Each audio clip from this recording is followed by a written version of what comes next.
So if you're like many of my viewers and you are considering pursuing OSCP, there's one particular area that I have completely neglected to cover up until this point.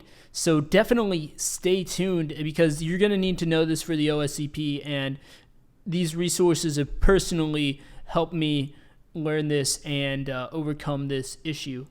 So what's up, guys? This is Ryan from Elevate Security, and now in this video I will be talking to you guys about jailed shells or restricted Unix shells and how we can break out of them in order to gain access to the functionality we need to get that coveted root access. Now, as I mentioned earlier, I have a number of resources that are personally been really helpful to me, I should say.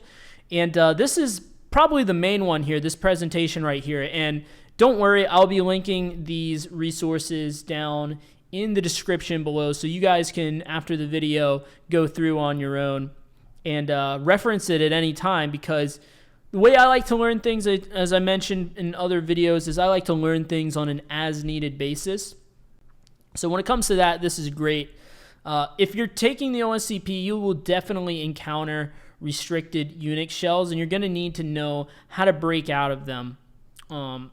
As someone who's had experience on OSCP, I can definitely tell you that. So let's just step through this presentation. It's pretty excellent. I think it's as good a resource as any on the topic. And so they go into explaining just what it is. As you might have guessed, it's a restricted shell, right? You're restricted in the commands you can run, the things you can do. Like a lot of times they won't let you change directories, or they won't let you specify like paths to files and binaries and stuff like that, right?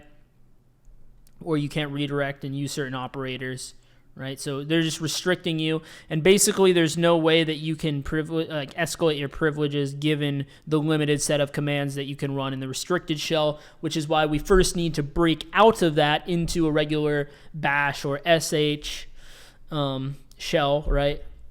And once we're able to do that, then we can escalate our privileges from there the way we normally would go about it. So, basically this is meant to, as a security mechanism. So essentially you can kind of whitelist what a user can do based on what you expect them to be doing on the system, right? Just to harden the system, basically.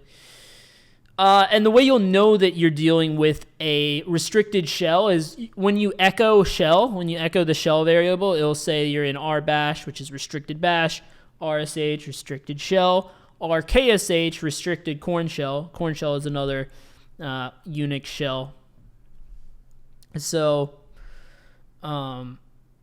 that's basically how you know that, right? And now we'll go into the actual techniques of breaking out. The main thing with this is you want to do your recon, right?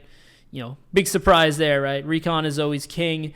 And these are just some ways you can do that, right? You can check your environment to see what are the exported environment variables. If you echo path, you'll see all the binaries in your path that you can just run, or programs in your path, however you want to look at it.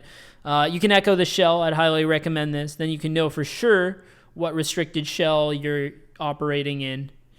And it's good to try just the basic Unix commands, ls, pwd, cd, and etc. as they have it here. For some of these, like vi, if you have that available, well, that's pretty trivial to break out of it. You can just you can spawn your shell within the context of vi, as we'll get to here in a second.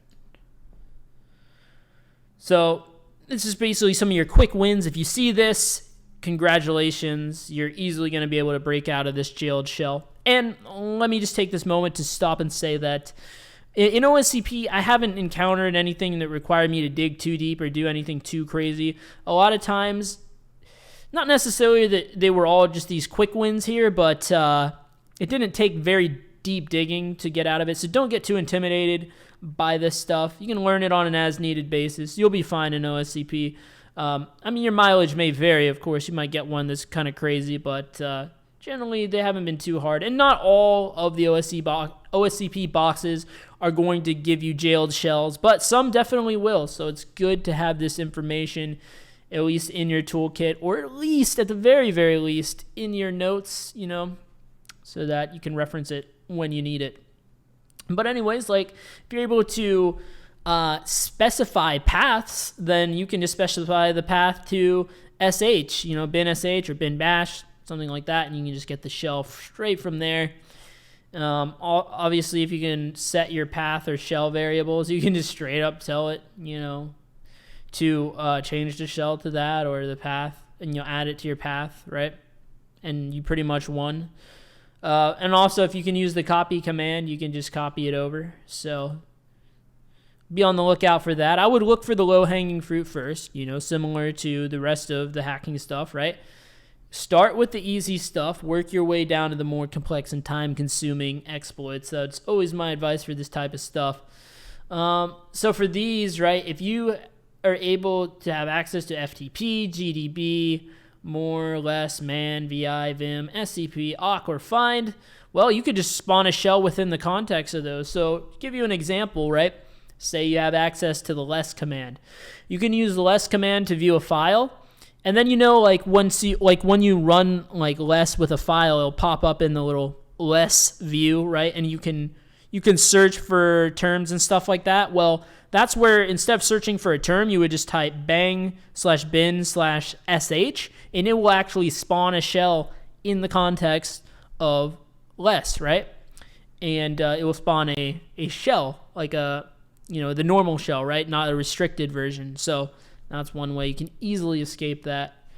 It works similarly, I'd imagine, for these other ones. I've done most of these. I don't think I've done FTP, so I might have to do some research on that if that was my situation. But then again, I'm learning things on an as-needed basis, so if I encounter that, well, I know it's possible. Just got to do a little extra research to see the fine details of how that command is run. But I know for sure how to do it on less and man and more and Vim and all that stuff. So then here's another thing to note, right? They call it help from the outside because you can actually sometimes escape the shell before you even enter it. Like say, for example, you find credentials to an account to SSH, and you just SSH in with the normal command first. Let's say we don't have this -t bin sh, right? It might default to a restricted shell, and that's based off the RC profile telling it to do that, right?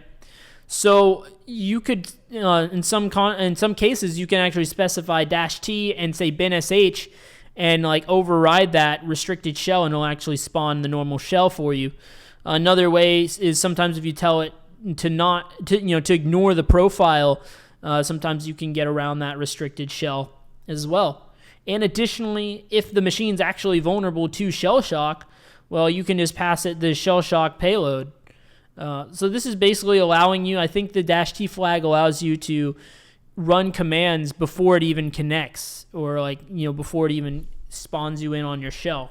So yeah, if you can straight up exploit it, well, then yeah, you're good to go there, right? So these are definitely good to know. I will say, for context here, I have used most of these on OSCP before, so just a little heads up there.